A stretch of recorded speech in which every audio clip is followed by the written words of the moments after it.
reading, learning, growing, creating, while building, living, thinking, healing, loving, loving, building, writing, while black, black, black. Good morning, good afternoon, and good evening. Welcome to Writing While Black. I am author Ayoka B, your co-host, and Angela, our other co-host, is here. And today we have author Chris Gamble. I'm gonna bring you in. I'm gonna bring you in real nice, Chris. Chris Gamble's experiences as a licensed therapist left him with many questions and lessons worthy of being shared. He didn't know what his career would look like going forward, but decided he would write his way into whatever came next. Blank passage became the necessary bridge. The name symbolizes both the creativity it takes to turn a blank page into a story and the uncharted path of changing how our systems of mental health care are understood. A fan of anime and video games, this indie author is using speculative fiction to advance themes of mental health in storytelling. Chris's debut novel, Tales from a Black Therapist, published in 2023. His newly released novel, Where We Are Free, is a thriller exploring the intersection of big tech and mental health. So welcome, Chris. Thank you for joining Thank us you. today. And is there anything you want to add that I missed?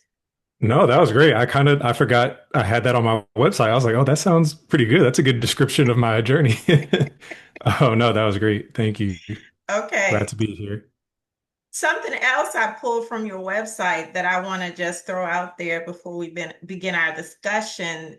I really like this quote: the stories we use to explain what has happened to us and the stories we tell ourselves about ourselves frequently show up in the therapeutic space.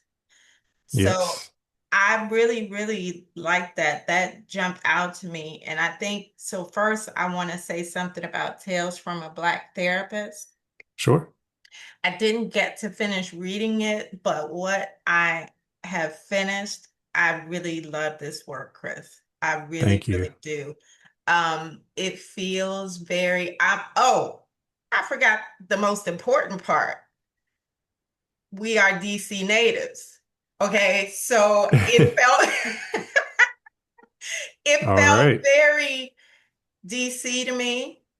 Okay. Um, Okay. the the the young men that you either counsel or even bringing into the story. I love how you are authentic with their language. And Yes. I love how you describe them. Um, I am a big reader as well as being a writer, and a lot of what I read tends to be by Black women.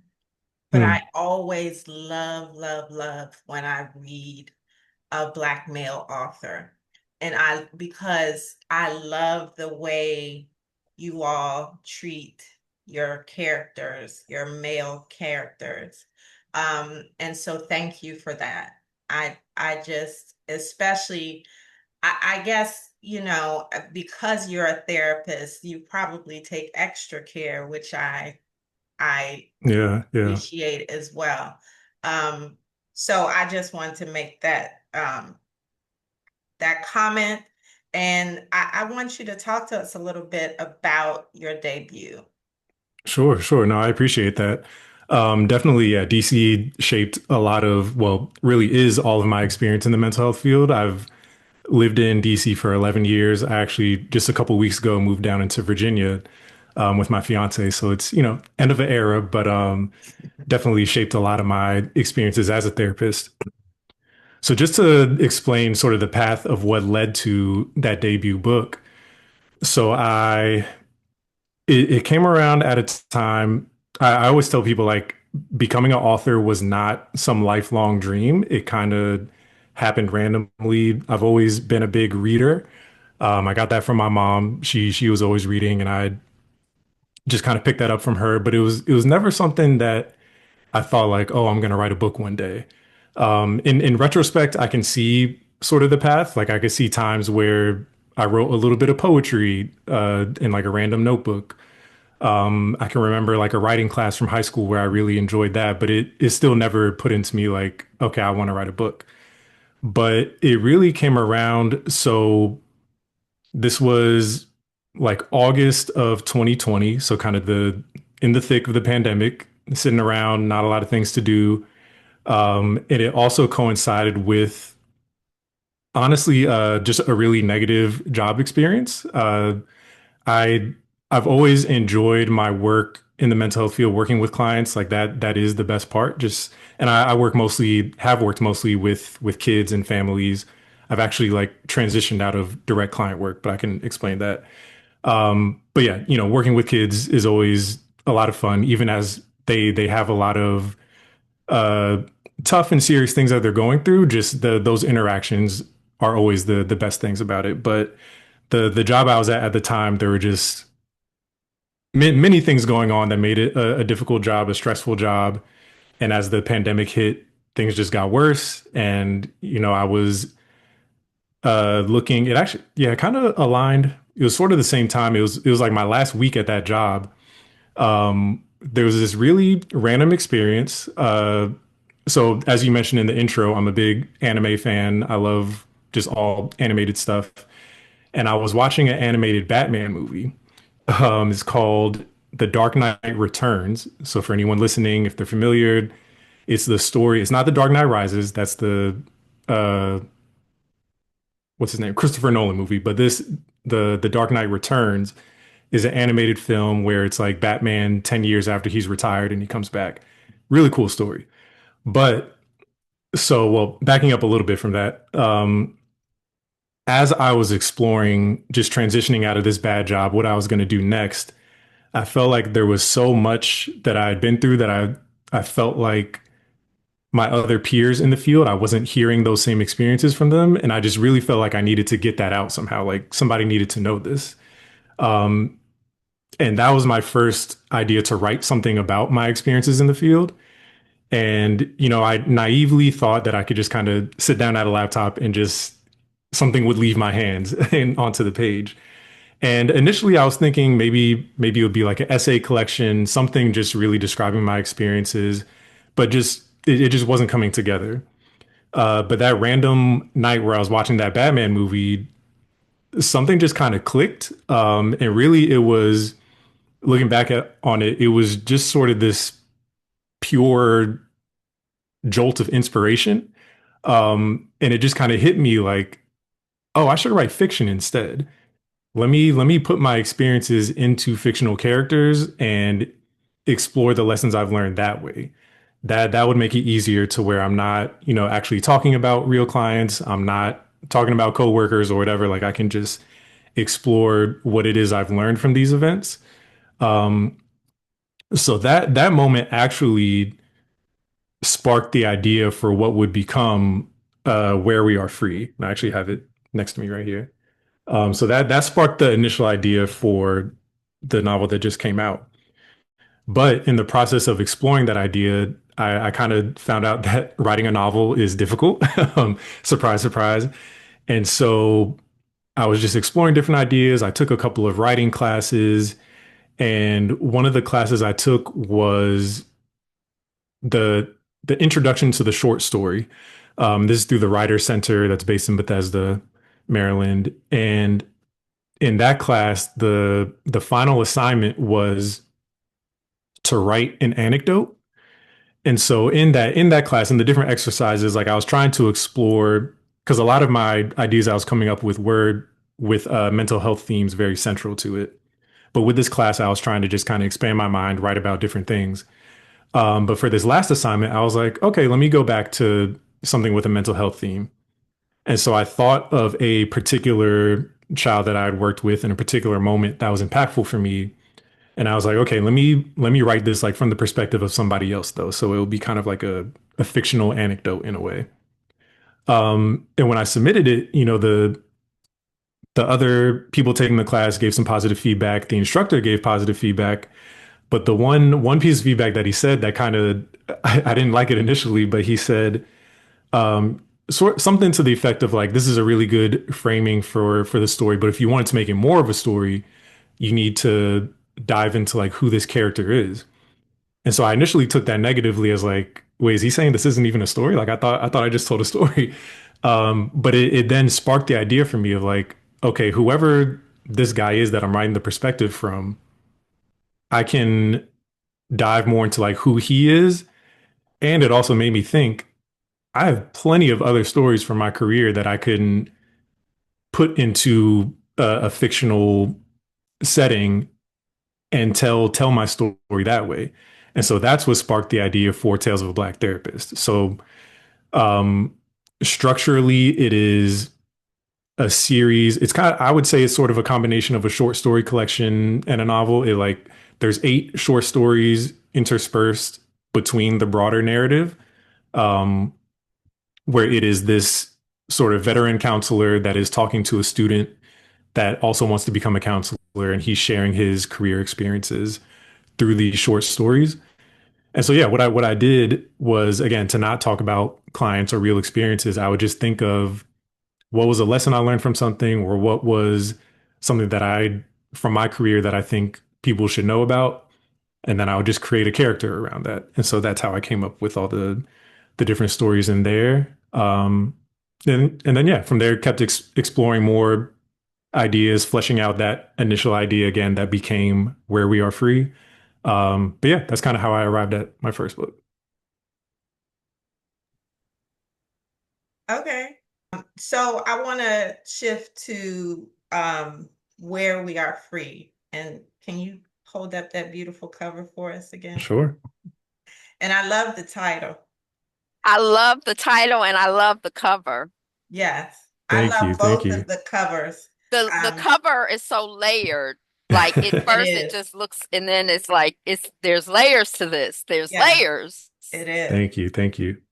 Can you give us your elevator pitch for Where We Are Free? Sure. So, Where We Are Free is a thriller about a therapist who has just returned to his hometown after graduating from school to become a counselor. And he wants to help his community. You know, in growing up there, he saw a lot of ways that people in his neighborhood could benefit from this type of help. And so he starts a job at a local clinic, and on his first day finds out that the clinic has uh, began a partnership with a big tech company that is using a virtual reality based therapy. So having clients like wear a headset and in that virtual reality environment, exploring various things. But he quickly realizes that there's some things kind of off about the company and the product that they're offering. And along the way, he crosses paths with a group that also kind of has eyes on this company. And so it's this underground sort of covert group called the Village, and they join forces, so to speak, to explore more of what's going on with this tech company. Okay, bravo. That that yes, that was a great teaser. Um, I want to put you on the spot regarding your main character, Dom. Sure. Can you Freedom, his name is Freedom. I can't remember Yes. his last name. Freedom Hall. Freedom Hall. Oh, okay. Can you describe Dom in 3 words? Ooh, in 3 words. Mm, well, at the beginning of the story, arrogant. That would be one. Um, Passionate and arrogant, passionate, hurt. I think hurt would describe him. So you're an accidental author. You didn't set Yeah. out like, oh, I always want to be an author, but then you published Tales of a Black Therapist. Can you talk about what that experience was like, what you enjoyed about the process and what was Mhm. challenging about the process, especially the aftermath once the baby was out there? Right, right. Yeah, so early on in the process, as I was writing the book, I realized that I would have to decide, do I want to traditionally publish or self-publish it? Um, and was just kind of exploring around the options for that. YouTube kind of became my best friend in terms of just listening to people explain their experiences. And I realized that self-publishing would be the best option for me because one, I'm just impatient and I don't want to wait for finding an agent and then that agent finding a publishing company and like dealing with editors and it just made it seem like okay, this is gonna stretch out the time frame of this book actually being out in the world. Um, but then I also wanted to maintain a level of creative control where I can just explore the ideas that I want to, write about them in the ways that I want to, and not have to worry about is this something that the market is necessarily looking for or who's going to accept this idea the way it is. And so yeah, self-publishing became the route for me. So that's where Blank Passage was created. I have my t-shirt here. So yeah, it's definitely an experience like doing all of that by yourself. I still had to like find an editor for myself because I wanted there to be a certain level of polish to it. So even just learning about that, like the different prices for editing, what you're gonna find out there, and seeing what was manageable for me, choosing to start a publishing company, like that was definitely something I didn't have to do, but knowing that I wanted to continue writing, I just wanted everything kind of organized under one umbrella. So, starting an LLC and figuring out all that stuff, that was a hurdle. And then, like you said, once it's actually out, like the marketing, that's tough. And I feel like, even with traditional publishing, marketing still falls a big responsibility. A big part of the responsibility falls on the author still.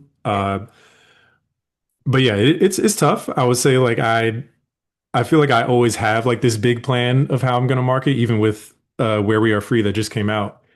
And then it kind of doesn't shape up to everything I was thinking it was going to be. And part of that is just like my relationship with social media and like not wanting to do all that stuff and not feeling that it always has a return. But it is, there is still some level of like creativity in it too, so that it can be fun sometimes to come up with different types of posts. But yeah, it is a lot of work to get the word out there, try to get it in front of the right audience, who your target audience is. Um, but yeah, I'm gonna keep doing it, keep pushing it, and try to, of course, make the company profitable, but really just like focusing on having fun with writing the stories. Um, I really was going in another direction, but you said you knew you wanted to continue writing, and that was a really powerful statement. Can you talk more about that? How, Yeah, it was something just from that initial spark of inspiration that again randomly started with Batman. Just thinking about once I figured out that fiction is a way that I can explore a lot of the topics that I want to talk about. I just had tons of ideas and just so many different things I knew I could write about, different genres that I could put stories into. And I was like, okay, this is something that I'm going to do as far into the future as I can see. Um, I would I would even venture to say like I feel like writing is kind of my thing that I'm meant to do. Um, I I'm a person that doesn't, even though as much as I enjoy working in the mental health field and as important as it is, at the end of the day, it is still a job. And like I feel like, the way just the way our whole work structure, just the 9 to 5, how it can kind of limit our exploration of the things that maybe are we are the most passionate about.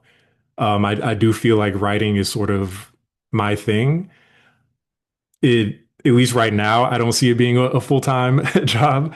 I would love to make it that to become that, but yeah, definitely I knew from early on like I'm going to continue writing. I have tons of ideas for books, short stories and stuff that I want to write. So yeah. I can totally relate to that. Like there are like so many stories that I want to tell and like, so many ideas that I want to explore. And there is something very freeing about Hmm. fiction and writing. You can create any world that you Right. want to create. So I Right. can appreciate that. I'm curious about how you complete a project. How do you know when it's done? Mm. How do you know when to get it to your editor? Does your do you book your editor and then you just work to that deadline, or do you finish and then you call your editor? For me, so I really didn't even for the first book. So I used the same editor for both books, but for the first one, I didn't even really go into the process of looking for an editor until I was done with the first draft. So for me, I do especially for novels. Like I have an outline of the story. I try to well, no, I do write it in order.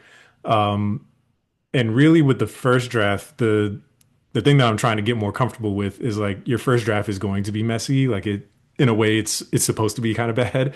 And just like being comfortable with producing quote unquote bad writing and then knowing that there's other steps that will sharpen it. So yeah, I go through what I've outlined for the story. When I finish the first draft, I'll kind of put it aside for a little bit, come back, do my own set of revision just to kind of clean it up, and then send it to the editor. And it may be like two or three rounds of edits from there before it's final. When you say you put it aside for a little while, is a little while a couple hours, a couple months, couple years? It for these two books, I feel like it was maybe like 2 or 3 months, just like really to separate myself from it and kind of come back with fresh eyes. Um, so that I could, yeah, just to see it in a new way. So yeah, I would really put it aside and maybe start working on something else, maybe some short story ideas or something like that, just to kind of clear my mind of what I was writing for. I think the first draft took me like 9 months. The second book, the first draft took I think 11 months. So yeah, just with that much time spent with it, just wanting to kind of separate myself from it for a little bit. Do Yeah, you, oh, Angela, nobody is taking years, okay? Taking a break for years. That's you. Okay. on the co-side, we should take a break for like about 8 years, right? Some people do, but anyway, I'm not. I'm just frustrated. You mentioned earlier that you've always been a reader, but you never Mhm. thought about being a writer. Can you talk a little about the books that impacted you as a young person and the books that Mhm. have impacted you recently? So I feel like I have a pretty broad taste in books, both fiction and nonfiction. From childhood, what had the biggest impact? I mean, I was definitely part of the Harry Potter craze as a millennial. I went to a midnight release of The Goblet of Fire at a Books a Million and like dressed up as Harry Potter. So I was definitely a part of Wow. Okay.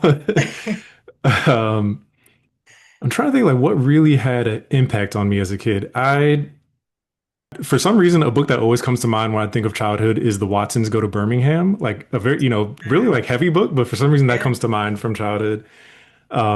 As an adult, so I feel like I went through a phase probably starting in college where I was reading much more nonfiction than fiction. I think just, kind of being in class, reading stuff and just exploring different ideas.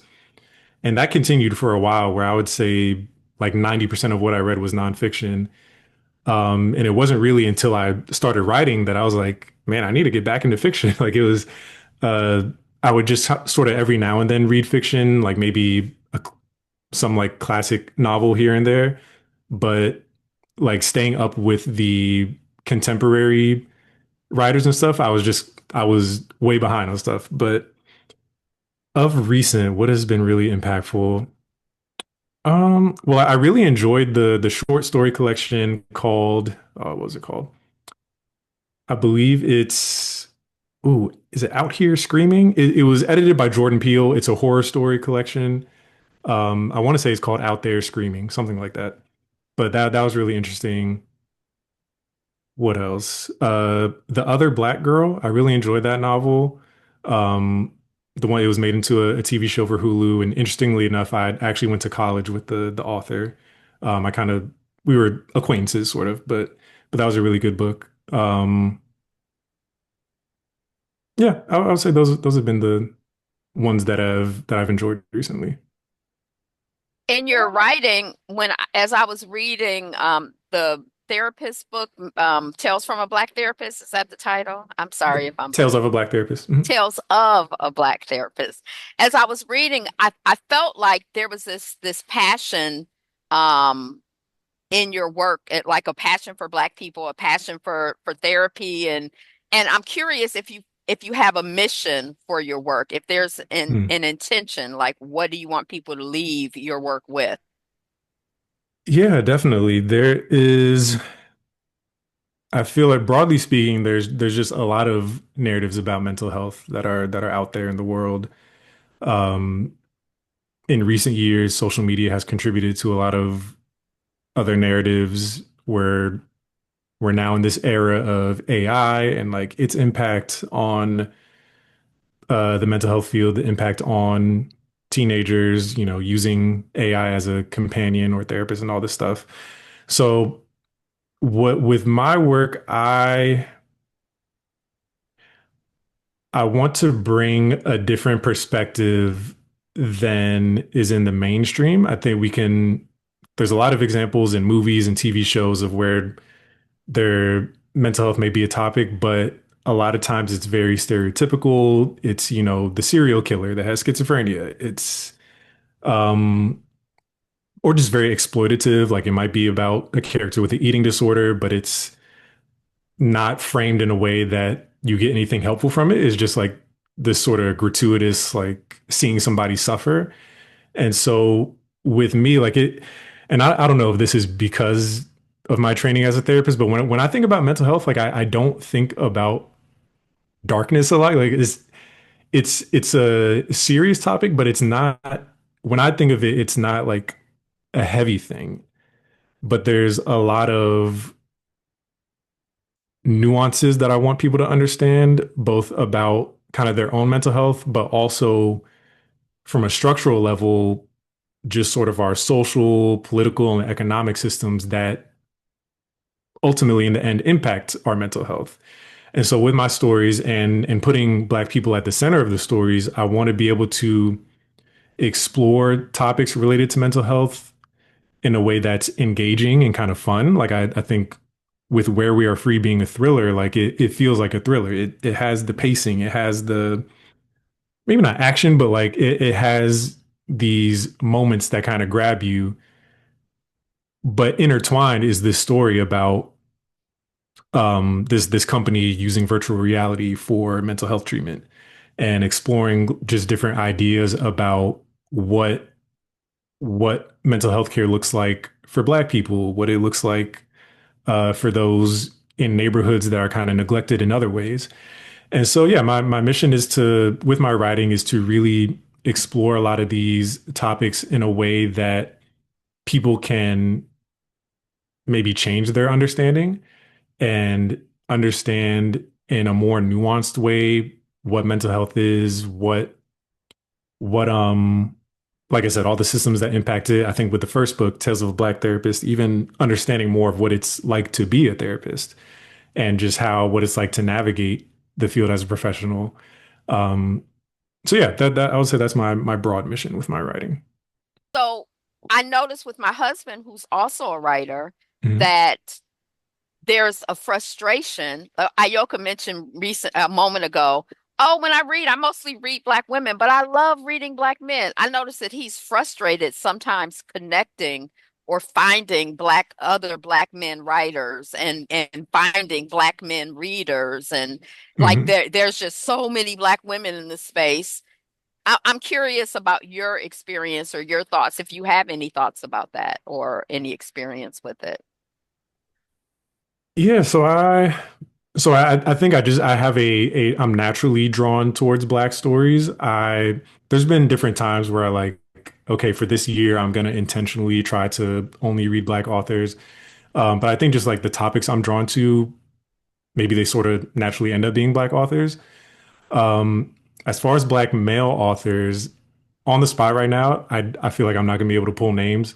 Um, but I would agree that it does seem, I don't have any numbers to back it up, but it does seem that maybe there's, or maybe just more kind of in the mainstream, what kind of comes across our screens and stuff is probably more Black women writers, which is okay. Um, but yeah, it may take some more intention to find the Black male authors. But in terms of, so for myself, like finding an audience, I find that when I do like in-person events, um, like there's a Black Author Expo coming up in November that I'm going to. Like those have been really cool events where when I do connect with when there's Black men there and they see the book and they see the cover, and here's the cover for the first one, just kind of see the title and the cover, it really draws them in. So when I at these events, when I connect with Black male readers, once they see what the book's about and I'm able to talk with them more about it, just kind of seeing how that they see how it can connect to their life, or they how they really just have never heard from the perspective of a Black male therapist. They may have never seen many Black male therapists. And so yeah, I think it's a really cool way of when you find that audience, it's just cool to see that connection happen. And kind of for me, especially as a self-published author, I think that finding those genuine connections is way more important to me than like the number of sales. Of course, I would love a ton of sales, but that just seeing that genuine connection is really cool. And like I've connected with so I went to GW for my master's in counseling, and I've connected with a class there a couple times, like speaking about my book, and have had like Black men that are training to become therapists tell me how interested they were in it, and like having read it, just how impactful it was. And like that's just really cool to hear. Thank you for that. Thank you for connecting with the young people and the Hmm. kind of modeling the way for them and Yeah. giving them somebody to be able to, um, tap when they have questions or concerns. Yeah. That's great. I was going to ask you if you mentored, the way you talk about in Tales of a Black Therapist, if there was an aspect of that in your real life. So it's something I've definitely explored, like that I would like to do. So what I mentioned, where just kind of speaking to a class at GW a couple times, like I feel like maybe that's sort of an entryway, or can kind of get me figure out what my sort of approach would be. But yeah, I definitely want to contribute in that type of way, just to sort of help with the pathway of people getting into the mental health field, and kind of doing what Drew was doing, and telling sort of the realities, and making sure that they're prepared for potential challenges in the field, helping them navigate different things. So yeah, it's something that hasn't started yet, but like I have some ideas of how I would want to do that. Because we need Black male therapists. Oh my goodness. Yeah, yeah. I'm sure I don't need to tell you, but I have a Black son, and well, obviously he's Black.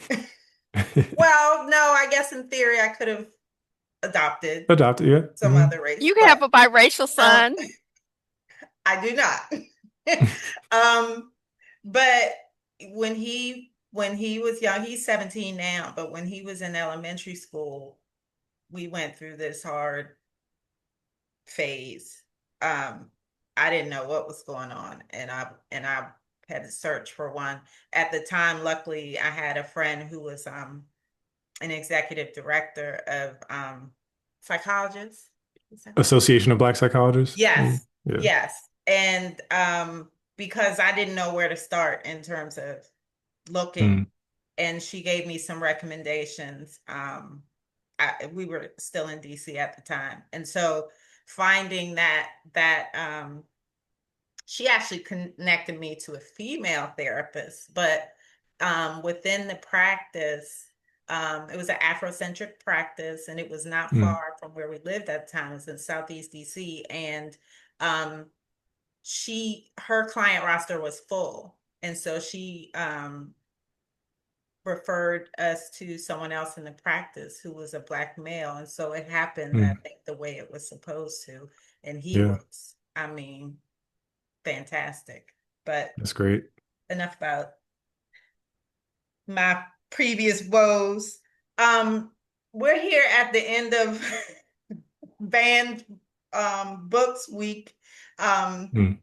is is that what did I want to ask? Um, do you have any? I saw, I think in a bio that you read a lot of historical, socio-political type of nonfiction. Um, have you consumed a lot of banned books? I'm just throwing it out there. Uh, Or you don't even Probably. know. I assume. I mean, I Right. feel like there's so many either bans or attempts at bans. Like it's hard to keep track. But Yeah. I'm sure I've read plenty of. I And mean, the autobiography of Malcolm X, things like that. yeah, Yeah, yeah. yeah. And it's a growing list, unfortunately. Hmm. That as authors, there are some newer authors on that list as well. And Hmm. I'm like, wow, okay. But so Yeah. I always talk to people about making sure they're reading, banned books and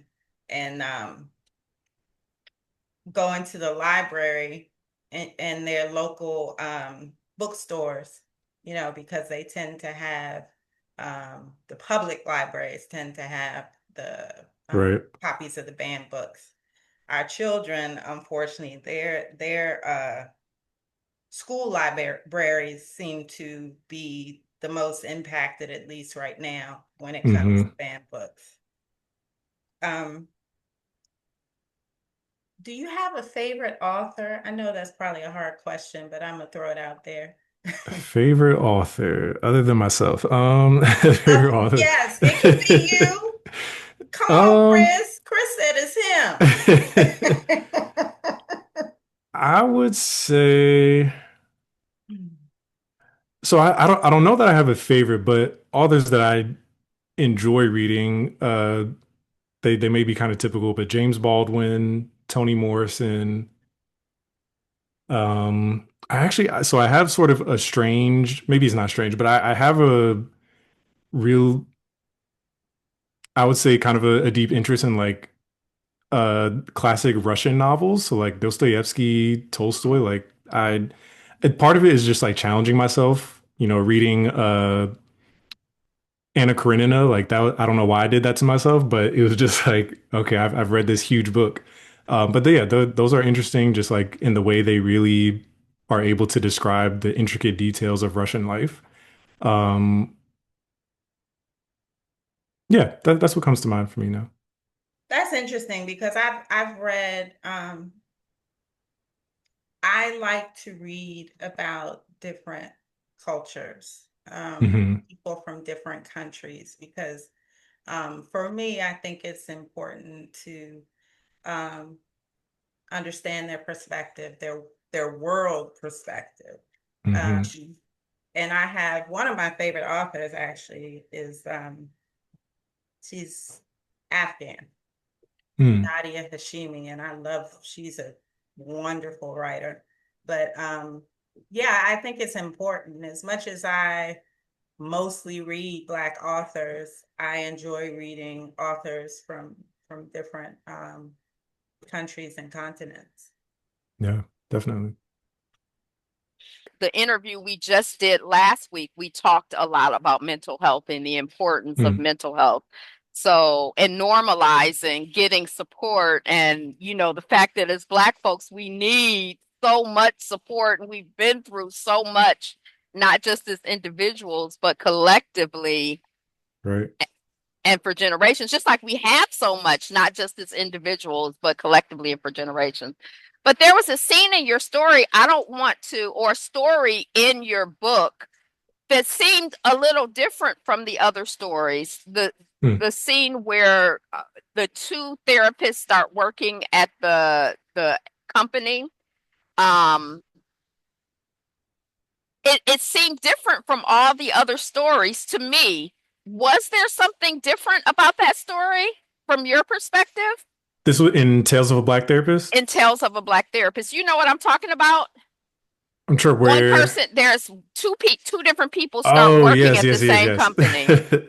That was a really fun one to write. So that was a uh I believe the title of it is two sides of a worthless coin. And that was so that for me that story was kind of like my attempt at sort of a surrealist storytelling.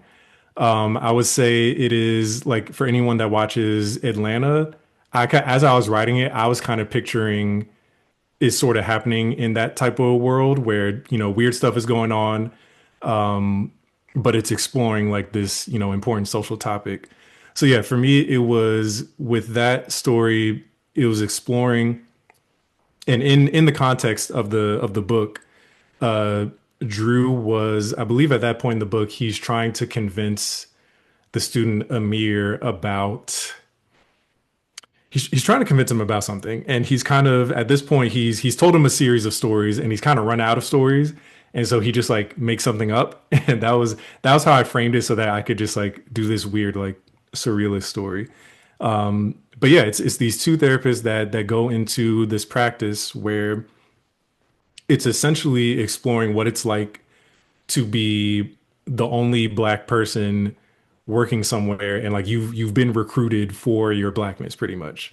So they've been brought in by the white owner of this practice, and they're basically they've been brought in just to work with the black clients. And they find that there's a black woman also working there, but it's sort of this like there can never be more than two. Like there can only just be a black woman and a black man working at this place.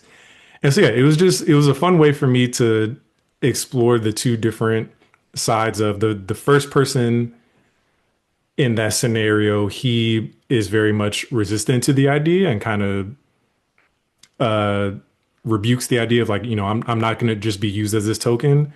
Whereas the second one is really into it. I basically framed him in a way where he was like okay with being the token because he saw the importance of him working with black clients as like a more important thing than like the broader structure of like why he was being brought into that practice. So yeah, again, it was just like a fun way for me to do that and kind of look at these two different sides of the coin and explore that what is a common experience beyond the mental health field of just like being a black person at work when you are the only or one of the few.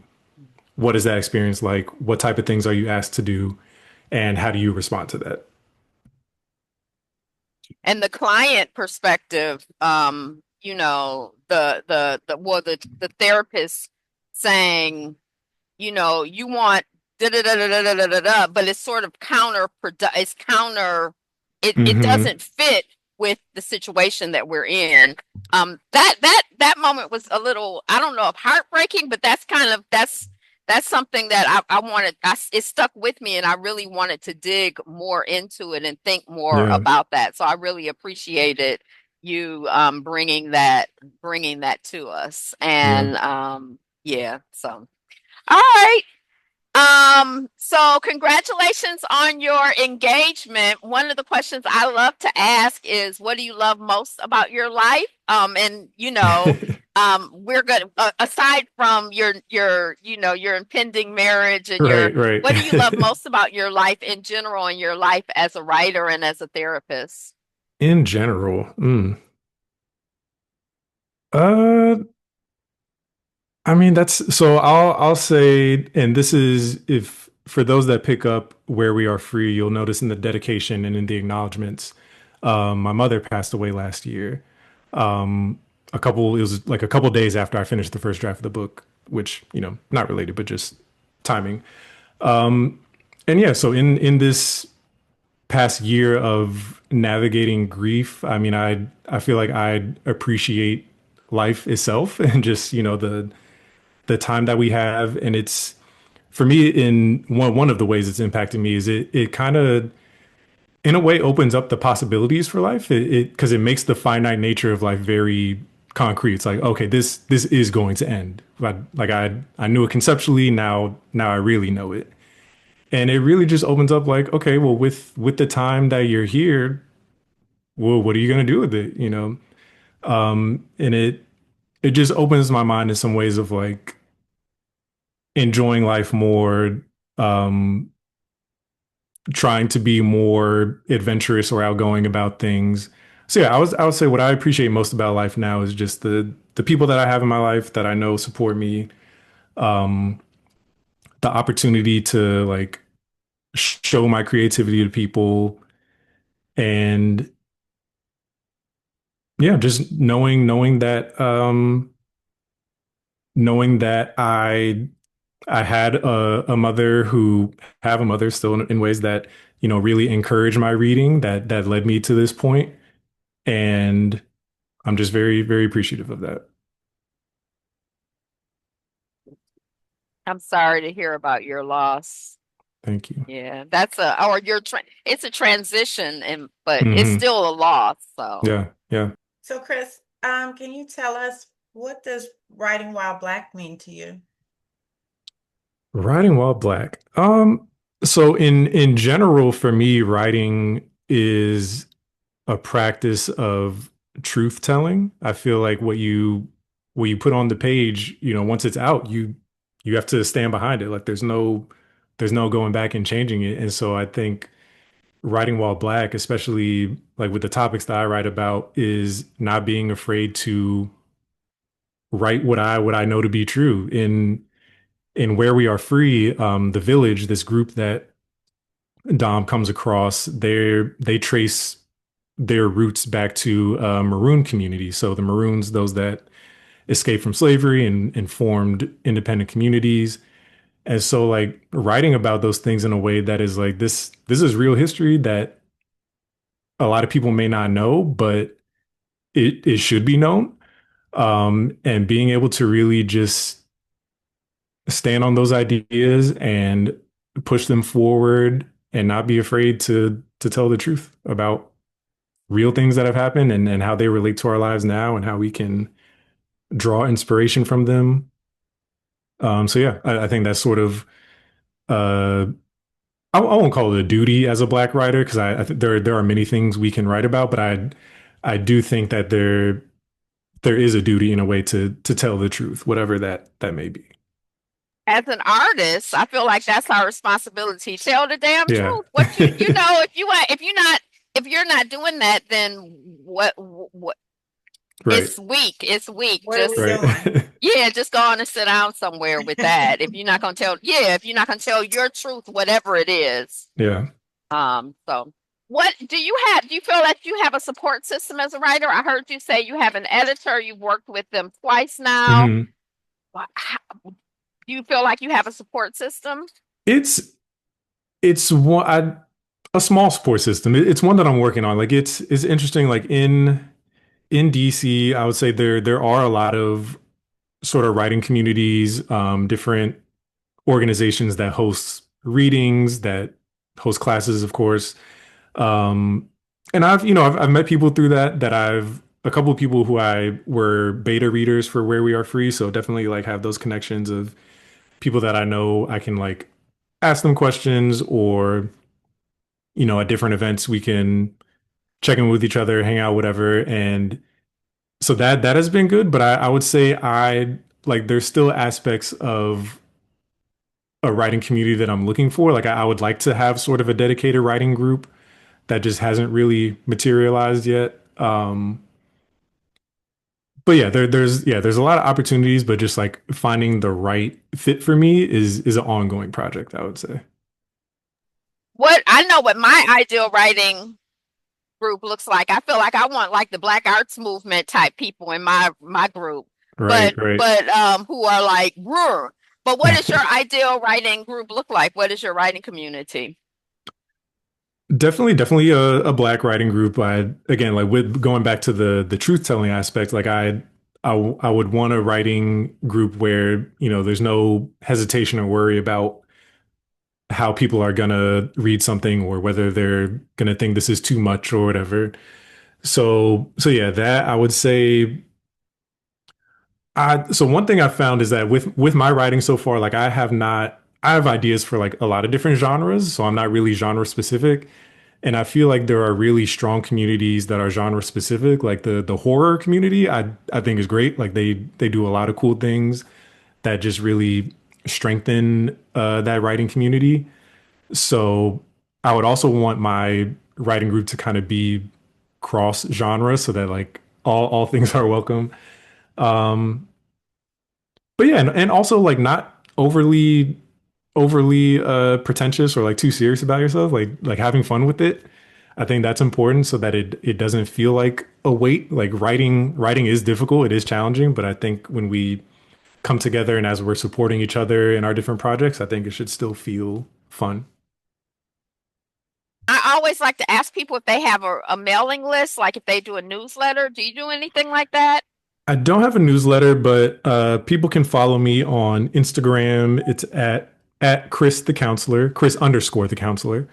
You can also go to my website, which is blankpassagellc.com.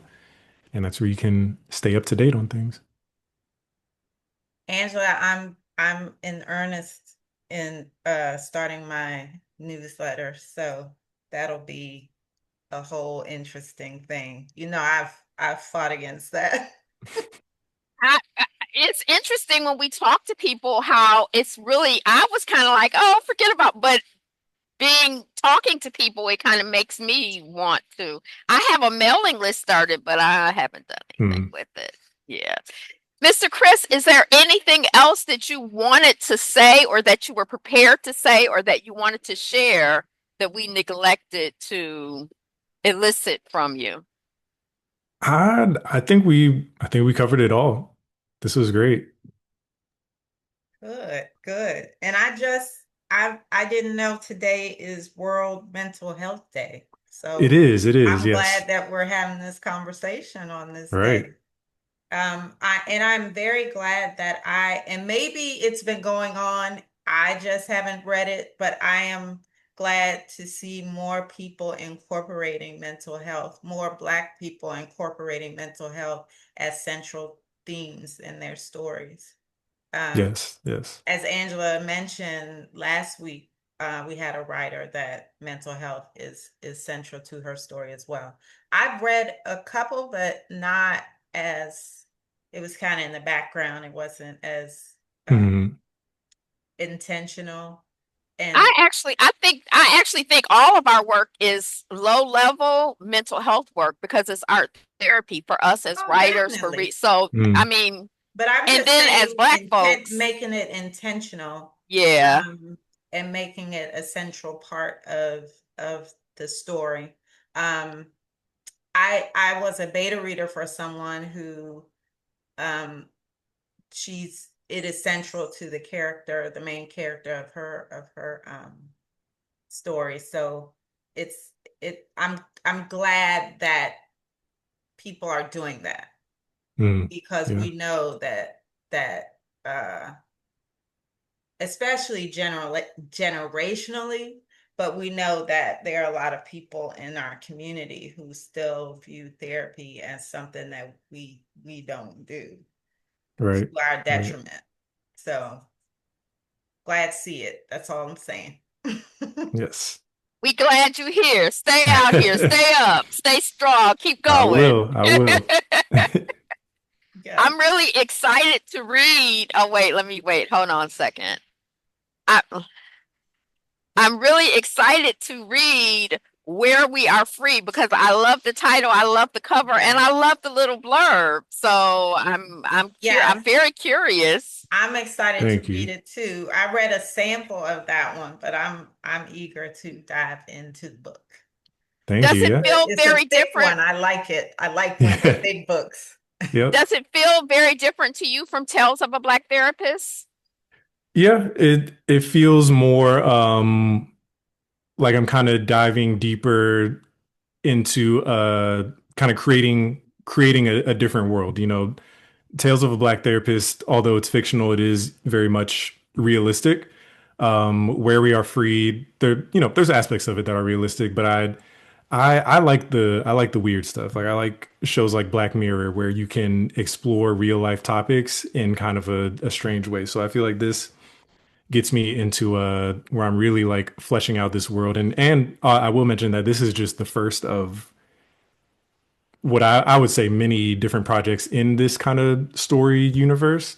So specifically, there will be Where We Are Free is the first of at least right now what will be a duology. Just kind of these two books kind of starting us off in this world. And then from there, I have ideas for like short stories, maybe some standalone novels that really just flesh out the world even more. So, Where We Are Free, early October, it's available now. Oh yes, Okay, yes. okay, okay. It just came out October 6th. I should have mentioned that. It's Happy book fresh out into the birthday. world. It's Yes. fresh. It's a new baby out there. Yep. Yep. Do you want to talk a little bit about anything that you're working on next, or what are you working on now? You have all of these ideas for Sure, stories. sure. Yeah, so I want to put some time in between this book coming out and working on the sequel. I just don't feel like I'm ready to jump back into that yet. So in the meantime, I'm working on a couple of short stories that I drafted a long time ago, and then just kind of coming back to revise. So I want to see if I haven't decided yet. I'll probably either submit them to maybe get into a literary journal or maybe to be part of an anthology. Just something else to kind of get my name out there a little bit more, and just give myself some time before writing the sequel. Also, so with the writer center that I mentioned earlier, with them, I've actually taught a class with them a couple times that teaches people how to write about mental health topics in fiction. So I'm planning to do that again, probably like early next year. And then I'm also something I'm working on is providing some type of, I guess you could call it coaching services, maybe writing services, but like people that are writing, whether novels or short stories with mental health themes, doing some type of either where I can like do sort of a character review or like a scene review, just those type of services, just to like help people write about those topics in a way that's accurate and that like is intentional about how they speak about those topics. So that's something that I'm hoping to launch soon. Like a sensitivity reader, a mental health, Right, Black mental right. health sense. Okay, Yep. okay, okay. That's needed. That's important Yeah. because we be out here just kind of slanging these characters out here, and we might need some responsible support, some support to do it responsibly. Right, right. Mm. Okay. This is off. This is another thing I didn't ask. You mentioned that you go to book fairs and that, Mhm. you've had some good experiences there. Has that been your most successful marketing effort to date, or is there something else that has been even better? Yeah, also most of my sales have come from the in-person events.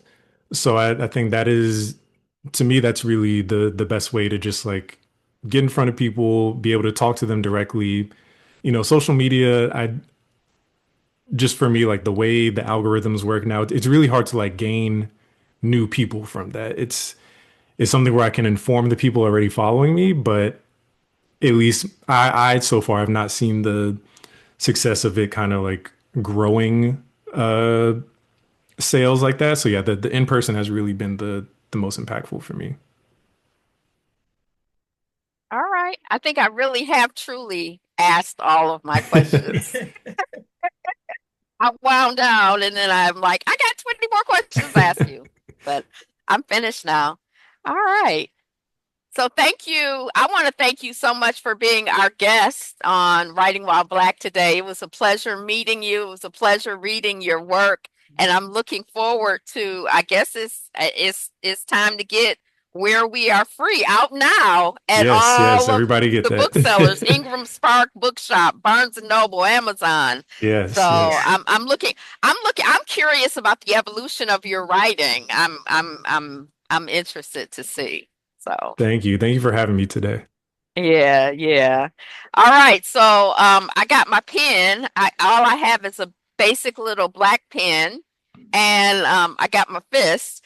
And Ayoka said, "Well, are you gonna go write? I'm gonna be starting writing sprints on Fridays when I travel. I'm gonna start that. So yes, now I am actually gonna be going to go write. Not this week, but soon, soon come. We gonna get it All right. together." But Okay. if you want to join those out in the world listening, grab your pens. After we get finished with this time, we go on and get some writing done, even if it's just one sentence. Right on, right on. Aw. Peace.